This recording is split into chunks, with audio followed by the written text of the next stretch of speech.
ብጣዕሚ ንኣጀንዳ ንፈቱ ማለት እዩ ከምቲ ዝሪኦ ዘለኹ ብጣዕሚ ማለት እዩ ካብ መጠን ንላዕሊ ሎማዓንቲ ብጣዕሚ እዩ ዝገርም ዓርሱ ከምቲ ትፈልጥዋ ብናቢኒ ሶሻል ሚድያ ትመፅእ ነይራ ሎማዓንቲ ድማ ምስ በዓል ቤታ ሰላም ፀጋይ ብምምፃኣ ብጣዕሚ ተደኒቑ ብጣዕሚ ሓሪቑ ቤተሰብ ማለት እዩና ሰላም ሰላም ክቡራት ተኸታተልቲ ከመይ እኒኢኹም? ኣነ ሰላም እኒኢኹ እግዚአብሔር ኣምላኽ ይመስገን ከምቲ ኣነ ሰላም ዘለኹዎ ሰላም ክትኮኑለይ ናይ ልባዊ ትምኒተ እዩ እምበኣርከስ ስላዛ ቻናለይ ክትኣተለኹም ሸር ሳብስክራይብ እናገበርኩም ምትባዕኹም ኣይፈለኒ ክብለኩም ይፈቴ ብትውኒ ምትባዕ ድማ ካብ ልቢ እየ ዘመስግን ይብለኩም ማለት እዩ ናይ ሎማዓንቲ ኣጀንዳና ድማ ወይ ከዓ ትሕዝቶና ድማ ብዛዕባ ሰላም ፀጋይን ቴድን ኣብ ፌስቡክ ሓቃ እያ ሰላምስ ተንፀርፅር ዝነበረት ሰላምስ ትበክ ዝነበረት ሰላምስ ትነብዕ ዝነበረት ሲ ሓቃ እያ ንምንታይ ደኣ ከምዚ ገይሩ ወድስ መእመኒ ዘይብሉ ሰላም ሽኮር ኣጆኺ ወደይ ትስእኒ ሰላም ፅሪቲ ንዓኺ ዝበሎ ልመንከ ይብሎ በስማ ኣንቦኦነት ማለት እዩ ሱቅ ኢልናስ በዓልን ኣይና በቃ ነፋትሖም ማለት እዩ እንታይ ይሰርሕ ኣለው ስራሕ ድዩ እዚ እኮ ስራሕ እኮ እዩ በእውነት ብጣዕሚ ማለት እዩ ስራሕ እዩ እና እንታይ ይሰርሕ ኣለው እንታይ ይገብር ኣለው ወይ ከመይ ይብለው ኢልናስ ፍፅም ተኣምርሲ ክንሓስበ ይንኽእል ካብ ባዕለ ጀሚሩ ብጣዕሚ ኢና ንድንግፅ ማለት እዩና እንታይ ደغለኩም ደልየ መሲልኩም ምዚ ላተናገረቶ ነበረት ኣብ ናይ ባዕላ ቡድዮሲ ንምንታይ ነተሓሕዞ ማለት እዩ ንምንታይ ሲ ነተሓሕዞ ንሳኮ ሰላም ስለለየለ ፋሕፋሒልና ተበቲና ኣሕዋተይ ኣደይ ተፋላሊና እና ሰላም ካፍጠረልና እግዚአብሔር ኣምላኽ ሰላም ኣውርደልና ኢላ እያ ትነብዕን ትበክን ዝነበረት እምበር ፍቅረኛዬ ከይዱ እዩ ኢላ ትነብዕ ኣይነበረትን ብትክክል ማለት እዩ እቲ ቪድዮ መሊእኹም ተሰሚዕኹምዎ ማለት እዩ ፍቅረኛዬ ሲ ከይዱ እዩ ኢላስ ኣይነበዐት ሰላም ግን ሕዚ ተሓዲዩኒ ኦፍ ሶሻል ሚድያ ሰላም ስሓቃያ ሙዝናይ ቀደም ዝነበሮ ያኒ ሙዝናይ ቅድም 3 መዓልቲ ፖስቶ ተላለምዐት ሙስ ቃናቢርካ ሸር ገለመለ እሺ ሸር ነበር ችግር የውሊ ኩልና ሸር ነበዲና ግን እዛ ሰብ እዚኣ ሰብኣየ ከይዱ ምስ ኣይበለትን ሰብኣየ ሰበይቱ ወሲዳትኒ ወይ ከዓ ገዲፉኒ ከይዱ ሲ ኣይበለትን ብርግፅ ማለት እዩ እሳ ግን ኣነስ ኣይተመቸወንን በቃ ስደት ሲ ካልኣይ ስደት ከይትመርፅ ለደቅኻ ክትብል ክንደይ ግዜ ዓድና ተፋላልያ ነቢራ ካባናሲ ልወደይ ክብል የኹልል ዝብል ዘለኹ ግን ዓድና ሰላም የለን ዓድና ቅሳነት የለን ፋሕፋሒልና ኢላ ብጣዕሚ ትነብዕ ነይራ እዚ እውን ኣብ ኩሉ ዘሎ እዩ ማለት እዩ ምክንያቱ እዚ ትግራይ ከም እያ ዘላ ከም እያ ነይራ እቲ ለዓዲ ከኣቲ ዝሓስብ እውን ብጣዕሚ ጨኒቕዎ ፀልሚትዎ ኣብ ዓዲ ዘለ ድማ መውፅእ ሲኢኑ ቡቲ ኩናት ቡቲ ማይ ዘየለ ቡቲ ፀገም ቡቲ በቃ ብጣዕሚ ደቢርዎ ማለት እዩ ብጣዕሚ ደቢርዎ እና ክንተሓሕዞ የብልናን ይኽብለኩም ደልየ ቴድና ዓርሶ ደሞ እንደበቃ ብጣዕሚ እዮም ዝገርሙ ማለት እዩ ሓቅኹም ኢኹም ለኻም ክትብሉ ኣገላልፃ ፍቅሪ ምስ ሰላም ከምዚ ዓይነት ፍቅሪ ገሊፁ ዘይፈልጥ ከምዚ ዓይነት ቃላት ወፂኡ ዘይፈልጥ ኣውዚ ብዙሕ ቃል ተጠቂሙ ኣነሲ በቃ ኣሞን ይሐሸኪ ከሻራሽረክስ ኣሞን ይሐሸኪ ላሞን ይኽንከድ እዚ ቦታ ስተሞችክ ዲ እዚ ቦታ ደስተኛ ዲኺ እዚ ቦታ ደሊኺ የዲኺ ንስስፎት ይኽየዲኺ በቃ ብጣዕሚ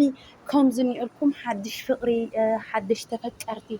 ገለመለ መሲሉ ምስትምንጋሩ ሓቅኩም ክትኮኑ ትኽእሉ ማለት ግን ቤተሰብ ምስ ሓደ ሰብ ፀጊሙኒ ወይ ከዓ ቸጊሩኒ ወይ ከዓ ሰኣየ ገዲፉኒ እዩ ዘይበለካስ ከመይ ጌርካ ኢኻ ምስኡ ክትተሓሕዞ ትኽእል መቸም ናይ መልሲ ገና ኣይሰማዕናኒ ኣና ሰርሉ እንታይ እያ ትብል እንታይ እዩ ዝስራሕ ዘሎ ኣይሰማዕናን ማለት እዩ ፊልም ድዮም ዝሰርሑልና ዘለው ድራማ ድዮም ዝሰርሑልና ዘለው ብትክክል ዲ ሓድሽ ህይወት ጀሚሩ ሲጀመር ብዙሕ ገይሩ እዩ ካልጠፍእ ካብ ሶሻል ሚድያ ብዙሕ ሰብ እውን ብርግፅ ይሓምዮ ነይሩ ይኾን ማለት እዩ ካብ ሰላምስ ብዙሕ ግዜ ጠፊኡ እዩ ምስ ሶሻል ሚድያ ምስኡ መፅኣትና ኣይትፈልጥን ብዙ ምክንያት ይመስለኒ ሰብ ብጣዕሚ ተጫናኒቑ ትናያ ቡድዮ ላምፀእ ዝብስፍ ዘሎ ማለት እዩ እምበኣርከስ ክቡራት ቤተሰበይ ከምዚ ዓይነት ነገር ክፍጠር ተሎ ከምዚ ዓይነት ታይሽ ክፍጠር ተለሲ ክነስተዋዕሊ ዘለና ክብለኩም ደልየ እየ ማለት እዩ ብጣዕሚ እዩ ዝግርም ይልኒ በቃ ብኦነ ሶሻል ሚድያ ኣትልኩስ ብጣዕሚ እየ ተገሪመ ማለት እዩ ብጣዕሚ እየ ተገሪመና እንድዒ በቃ ሎሚ ቅነ ኩሉ ሰብ እዩ ላብ ታይሽሙ ከይዱ ላብ ድራማ لا فيلمي مغنيات سرح يلي سرح منهم سرح خاطر عيد خلينا تقرأ سرح خاطر سيقرأ كنت أسأل على القص أي تخيلن مالتينا أنا قلت له لكم يفوت مغنيات سرح يبقى لمنتاي ديما محار لسرح له لمنتاي ديما محار كم زجيرهم زبسط له لمنتاي ديما محارو أو الدرجة وصحهم الناسي كان حسني إن بيت سو مالتي بتشانا يبعثنا نجر كان حسبي بنا تجريسي دعي تجارس بؤنة إن تجارس تايديني إن تشجر مصيركم سي مالتي بيت سو بقى دراما فيلم نجر مسرحته كم حق أو منفس موجيجا يعني البيزنس اللي كتصرح نجر زي لما دن أي مثلا مالتي بتعمي من برا بتعمي ندنا مالتي بيت سو جينكم أخوانسي يولدن بقى خام أخوانسي يولدن لمن ثاي تحاد نجرسي سريحهم لقعوي بتشاي زلهم أنا ما تسس أنا ما تسرق أي أنا ما تحشت أيو على البر أو سوشيال ميديا سريحة بالتعوية نسي ولا حنت تجمع يودن كودي فوت مالتيو إن كلكم كع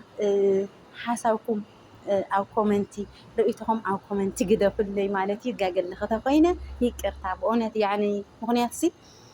لمنتا إنا نتححز أيو وانا لمتأنسي لمنتا إنا نتححز وساس أو تقرأي سلام لي اللي خوينو أو تقرأي كسانف زي اللي خوينو أو تقرأي سلام زي اللي خوينو إياه بزوح إذا نتصرصرت مبر فقرنيا يكوي ديلاس عين صرصرت إياه خولكم مزيم